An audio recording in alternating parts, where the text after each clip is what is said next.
यहाँ कोई कानून नहीं है गरीब आदमी को जमीन देने का। पता नहीं कैसा राज था यहाँ। वास्तव में यहाँ कोई कानून नहीं। कानून हम बना रहे हैं, निश्चित बनाएंगे। प्रधानमंत्री आवास योजना में मैं इस कठिनाई को जानता हूँ। ऐसे अनेक गरीब हैं जिनके पास जमीन ही नहीं है, तो उनको आवास कहाँ बनेगा। ये कानून जल्दी बनेगा और जितने लोग जिनके पास जमीन नहीं और वास्तव में गरीब हैं, उन्हें जमीन भी दी जाएगी, उनका आवास भी बनाया जाएगा। बात मैं कहना चाहता हूं, जो प्रमोशन में रिजर्वेशन, यहाँ का मामला न्यायालय में है, जो अधिकारी हैं वो जानते हैं। कोशिश हमने इंस्ट्रक्शन दिया हुआ है।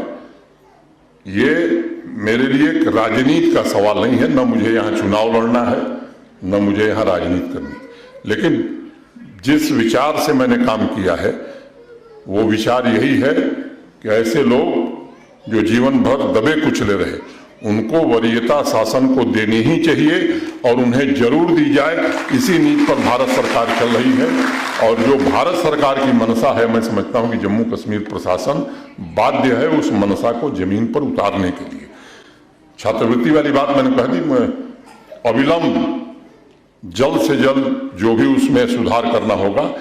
अनुसूचित वर्ग के हर विद्यार्थी को ये नंबर कोई कंसिडरेशन नहीं होना चाहिए। उसका जन्म हुआ है अनुसूचित वर्ग में, वो हकदार है स्कॉलरशिप का। ये पूरे देश में यही फार्मूला है और मैं समझता हूँ जम्मू कश्मीर अब देश के बाहर नहीं है, कोई कभी समय रहा होगा।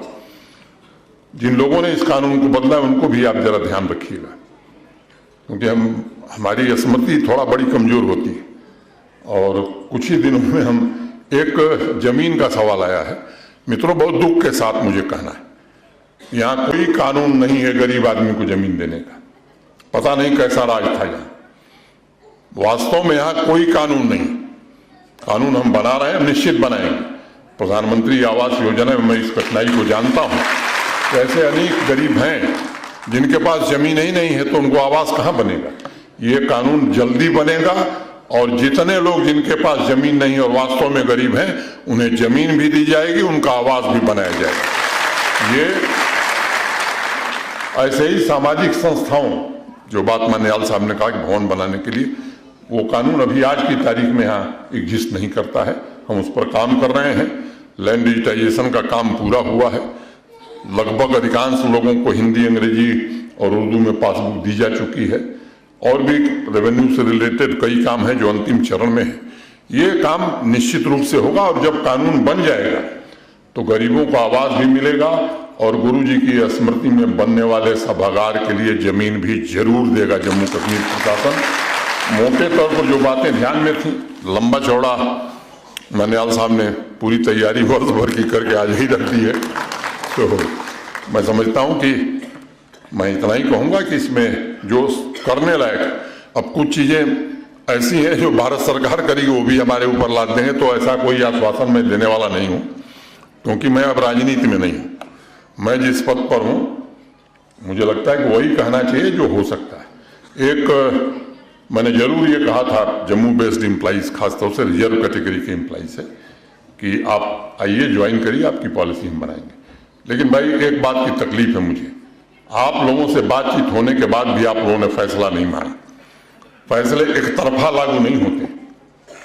फैसले अगर कोई बातचीत हो रही तो उसका सम्मान दोनों पक्षों को करना होता है।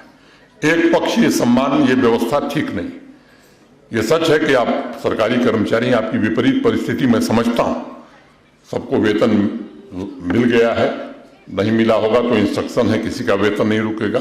जो मैं कहा हूं मैं उस पर कायम हूं, लेकिन देरी आपने कराई है, ये मैं आज आपके बीच कहना चाहता हूं। अगर आप उसी समय गए होते तो शायद पॉलिसी अब तक आ गई होती। मैं आपकी वास्तविक कठिनाई समझता हूं।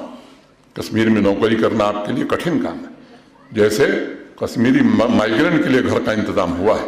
अभी हमने हाल ही में अपने हाउसिंग सेक्रेटरी को कहा है कि हमको सरकारी जमीन ऐसे लोगों को देनी ही पड़ेगी ताकि वो अपना घर बना सकें, सुरक्षित रह सकें, वहाँ सुरक्षा का भी इंतजाम किया जा सके।